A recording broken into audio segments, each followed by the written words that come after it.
Good morning students. हम लोग इस क्लास में इंग्लिश की कठिन मीनिंग को पढ़ना सीखेंगे और मैं आपको बिल्कुल आसान सा तरीका बताऊंगा कि कैसे कठिन मीनिंग को पढ़ा जाता है और कैसे इंग्लिश पढ़ने की शुरुआत करते हैं। तो चलिए फिर करते हैं शुरुआत। हम लोग एक एक मीनिंग में काम करेंगे। देखिए जो आपके सामने पहली मीनिंग लिखी है, इस मीनिंग को पढ़ने का तरीका क्या है। इस मीनिंग की शुरुआत में लिखा है ए यू। अगर आपको इंग्लिश में कहीं पर ए यू लिखा मिले तो आपको उच्चारण करना है ओ। क्या करना है ओ। तो इतनी मीनिंग क्या बनी ओ। आगे लिखा है टी एच ओ, इसे क्या पढ़ेंगे थो। तो इतनी मीनिंग क्या बनी अथॉर। आर आई, इसे पढ़ेंगे री। क्या पढ़ेंगे री। टी वाई को पढ़ते हैं हम लोग टी। यानी आपको इंग्लिश में कहीं पर टी वाई लिखा मिले तो आपको उच्चारण करना है टी। तो मीनिंग क्या बनी authority. Authority authority authority authority का मतलब होता है प्रशासन। क्या होता है प्रशासन। तो मीनिंग क्या बन गई अथॉरिटी। नीचे वाली मीनिंग को देखते हैं। इस मीनिंग की शुरुआत में लिखा है सी ओ एन। अगर आपको इंग्लिश में कहीं पर सी ओ एन लिखा मिले तो आपको उच्चारण करना है कौन। क्या करना है कौन। तो इतनी मीनिंग बनी कौन। टी आर ओ, इसे क्या पढ़ेंगे ट्रो। तो इतनी मीनिंग बनी कॉन्ट्रो। वी ई आर के आखिरी में लिखा है ई आर। अगर आपको इंग्लिश में कहीं पर ई आर लिखा मिले तो आपको ई आर का उच्चारण करना है अर। और आगे मीनिंग लिखी है हमारी वी। तो इतनी मीनिंग क्या बनी वर। इतनी मीनिंग हुई कॉन्ट्रोवर। आखिरी में लिखा है एस वाई को पढ़ेंगे हम लोग सी। तो पूरी मीनिंग क्या बनी कॉन्ट्रोवर्सी। कॉन्ट्रोवर्सी कॉन्ट्रोवर्सी कॉन्ट्रोवर्सी का मतलब होता है विवाद। क्या होता है विवाद। तो मीनिंग क्या बनी हमारी अथॉरिटी और कंट्रोवर्सी। आगे चलते हैं, आगे वाली मीनिंग को पढ़ते हैं। इस मीनिंग के आखिरी में लिखा है ई आर और मैंने आपको बताया कि ई आर का आपको उच्चारण करना है अर। क्या करना है अर। और यहाँ पे एफ हमारा 2 बार है। आपको इंग्लिश का रूल याद रखना है कि अगर आपको इंग्लिश में कोई भी अक्षर 2 बार लिखा मिले तो आपको उच्चारण खाली 1 बार करना है। कहने का मतलब यहाँ पे एफ हमारा 2 बार है, पढ़ना खाली 1 बार है। तो मीनिंग क्या बनी एस यू। यहाँ पे एस यू में जो हमारा यू है वो साइलेंट रहेगा। तो मीनिंग बनी सफ़र। सफ़र एफ 2 बार है, पढ़ना 1 बार है। ई आर को पढ़ना है अर। तो मीनिंग बनी सफ़र। सफ़र का मतलब होता है कष्ट सहना। क्या होता है कष्ट सहना। तो मीनिंग बनी हमारी सफ़र। नीचे वाली मीनिंग को देखते हैं। आर ई, इसे पढ़ेंगे री। कभी कभार इसे रे पढ़ते हैं और कभी कभार री पढ़ते हैं। अभी यहाँ पे हमें पढ़ना है री। और इस मीनिंग के आखिर में लिखा है ई। अगर आपको इंग्लिश की किसी भी मीनिंग के आखिर में ई लिखा मिले तो आपको ई का उच्चारण नहीं करना।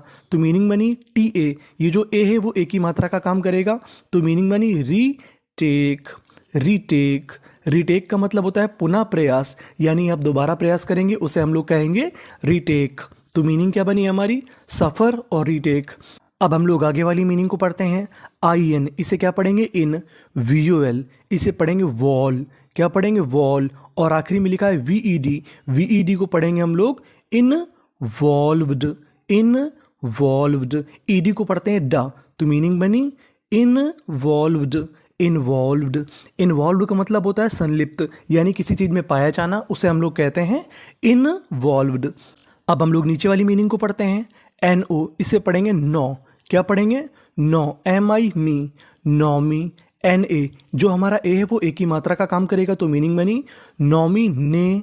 टी ई डी को पढ़ेंगे टेड। यानी आपको इंग्लिश में कहीं पर टी ई डी लिखा मिले तो आपको उच्चारण करना है टेड। तो मीनिंग बनी नॉमिनेटेड। नॉमिनेटेड नॉमिनेटेड नॉमिनेटेड का मतलब होता है नामांकित।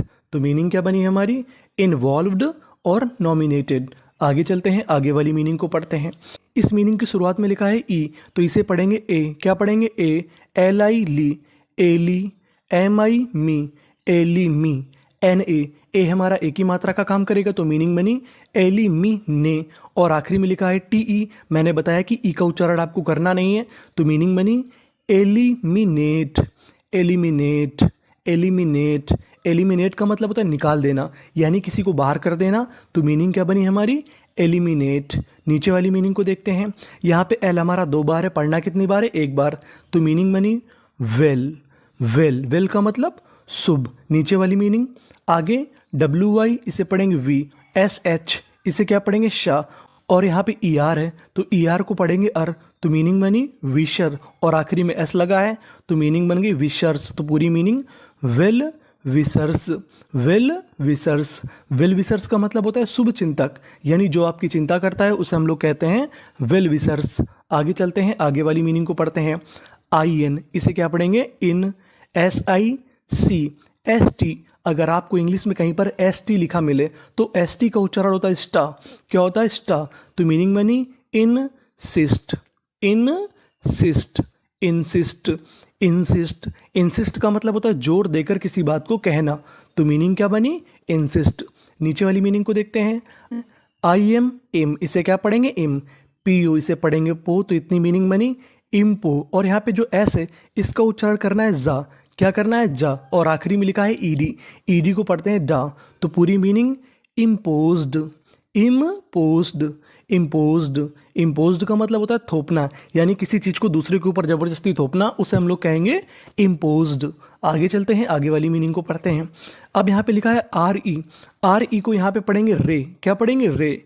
P E N, pen. तो इतनी मीनिंग बनी repen. T E D, ted. तो पूरी मीनिंग रेपेंटेड, रेपेंटेड, रेपेंटेड। रेपेंटेड का मतलब होता है पछताना। तो मीनिंग बनी हमारी रेपेंटेड। नीचे वाली मीनिंग को पढ़ते हैं। आई एम, इसे पढ़ेंगे इम। क्या पढ़ेंगे? इम। P R O V E, इस पूरी मीनिंग को पढ़ेंगे प्रूव। क्या पढ़ेंगे? प्रूव। तो इतनी मीनिंग बनी improve. M E N T, M E N T को पढ़ते हैं मेंट। तो पूरी मीनिंग क्या बनी? Improvement, improvement. इम्प्रूवमेंट का मतलब होता है सुधार, किसी चीज़ में सुधार करना, उसे हम लोग कहते हैं इम्प्रूवमेंट। तो मीनिंग क्या बनी हमारी? Repented, improvement. आगे चलते हैं, आगे वाली मीनिंग को पढ़ते हैं। यहाँ पे लिखा है एफ डबल ओ डी, इसे तो पढ़ते हैं हम लोग फूड, ये तो सबको पता है food. P O I S, इसे पढ़ेंगे पॉइज। क्या पढ़ेंगे? पॉइज। यहाँ पे जो हमारा एस है वो जा का काम करेगा। तो इतनी मीनिंग बनी पॉइज। ओ का उच्चारण हमें करना नहीं है। आगे वाली meaning N I N G, इसे पढ़ेंगे निंग। क्या पढ़ेंगे? निंग। तो मीनिंग बनी पॉइजनिंग। तो हमारी पूरी मीनिंग क्या बन गई? Food poisoning, food poisoning. Food poisoning का मतलब होता है बदहजमी। आगे चलते हैं, आगे वाली मीनिंग को पढ़ते हैं। सी ए, इसे पढ़ेंगे कै। क्या पढ़ेंगे? कै। पी ए, इसे पढ़ेंगे पे, क्योंकि एक ही मात्रा है तो मीनिंग बनी कैपे। बी आई, इसे पढ़ेंगे बी। एल आई ली, टी वाई टी। तो पूरी meaning capability, capability, capability. Capability का मतलब होता है सामर्थ्य यानी क्षमता। तो मीनिंग क्या बनी? कैपेबिलिटी और फूड पॉइजनिंग। आगे चलते हैं, आगे वाली मीनिंग को पढ़ते हैं। सी आर ई, इसे क्या पढ़ेंगे? क्रे। और हमारा आगे लिखा है डी आई, तो इतनी हो गई meaning credi. B I L I T Y, bility. तो पूरी मीनिंग क्रेडिबिलिटी, क्रेडिबिलिटी। क्रेडिबिलिटी का मतलब होता है विश्वसनीयता, यानी आपको किसी पर भरोसा है, उसे हम लोग कहेंगे क्रेडिबिलिटी। नीचे वाली मीनिंग को पढ़ते हैं। एम ई एस, इसे पढ़ेंगे मेस। क्या पढ़ेंगे? मेस। एम ई आर आई, मेस में, मेस में। आर आई राई, जेड आई एन जी, इसे पढ़ेंगे जिंग। तो पूरी मीनिंग मेस में राइजिंग, मेस में राइजिंग, मेस में राइजिंग। आप चाहे तो इसे पढ़ सकते हैं मेज में राइजिंग भी पढ़ सकते हैं। क्या पढ़ सकते हैं? मेज में राइजिंग। जो यहाँ पे एस है उसे आप जा भी पढ़ सकते हैं। तो मीनिंग बनी मेस में राइजिंग। मेस में राइजिंग का मतलब होता है मंत्र मुग्ध। तो मीनिंग क्या बनी हमारी? Credibility, mesmerising. आगे चलते हैं, आगे वाली मीनिंग को पढ़ते हैं। ये देखिए आपको काफ़ी बड़ी मीनिंग लग रही होगी, लेकिन ये हकीकत में बहुत छोटी है। इस मीनिंग के आखिरी में लिखा है T I O N. T I O N को हम लोग इंग्लिश में पढ़ते हैं शन, और आगे लिखा है सी ओ एम। सी ओ एम को हम लोग पढ़ते हैं कम। क्या पढ़ते हैं? कम। और यहाँ पे एम हमारा 2 बार है, पढ़ना कितनी बार है? 1 बार। और आगे है यू, तो इतनी मीनिंग बनी कम्यू, एन आई नी, कम्यूनी। आगे हमारा सी ए, इसे पढ़ेंगे के, तो मीनिंग बनी कम्युनिकेशन, कम्युनिकेशन, कम्युनिकेशन। आगे लिखा है GAP, इसे पढ़ेंगे गैप, तो पूरी meaning communication gap. Communication gap का मतलब होता है संवादहीनता, यानी आप किसी आदमी से बहुत कम बात करें उसे हम लोग कहेंगे कम्युनिकेशन गैप। अब हम लोग नीचे वाली मीनिंग को पढ़ते हैं। CA, इसे पढ़ेंगे कै, यानी आपको इंग्लिश में कहीं पर CA लिखा मिले तो आपको उच्चारण करना है कै। आगे लिखा है SU, SU को यहाँ पे पढ़ेंगे जू। क्या पढ़ेंगे? जू। और आगे लिखा है A, फिर हमारा LITY, तो लिटी, तो पूरी मीनिंग कैजुअलिटी, कैजुअलिटी बोल सकते हैं हम लोग इसे कैजुअलिटी, कैजुअलिटी।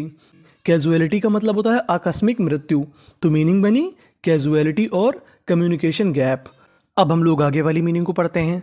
INN, TET, तो इतनी meaning inte. GRA gre, TED ted, तो मीनिंग बनी इंटीग्रेटेड, इंटीग्रेटेड। इंटीग्रेटेड का मतलब होता है एकीकृत। CIR, इसे पढ़ेंगे सर।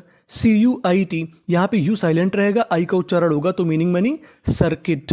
सर्किट, सर्किट, सर्किट का मतलब होता है परिपथ, तो पूरी मीनिंग इंटीग्रेटेड सर्किट यानी एकीकृत परिपथ। आगे चलते हैं, यहाँ पे डी हमारा 2 बार है, पढ़ना कितनी बार है? 1 बार, और आखिरी में ING, इसे पढ़ेंगे इंग, तो मीनिंग बनी किडिंग। किडिंग, किडिंग का मतलब होता है मजाक करना, तो मीनिंग बनी हमारी इंटीग्रेटेड सर्किट और किडिंग। अब हम लोग आगे वाली मीनिंग को पढ़ते हैं। TRA ट्रै, CK को पढ़ते हैं का, तो मीनिंग बनी ट्रैक। RE CORD, इसे पढ़ेंगे हम लोग कॉर्ड, क्या पढ़ेंगे? कॉर्ड, तो मीनिंग बनी track record. Track record, track record का मतलब होता है पिछला रिकॉर्ड। आगे चलते हैं। REMIX मिक्स, तो मीनिंग बनी रिमिक्स, चाहे तो आप इसे रेमिक्स भी बोल सकते हैं और रिमिक्स भी बोल सकते हैं। रिमिक्स का मतलब होता है पुनः मिश्रित करना, तो मीनिंग बन गई हमारी ट्रैक रिकॉर्ड और remix. Thank you for watching. अगर आपको इंग्लिश पढ़ने में मदद मिली हो तो आप खाली एक लाइक कर दीजिएगा। Thank you for watching.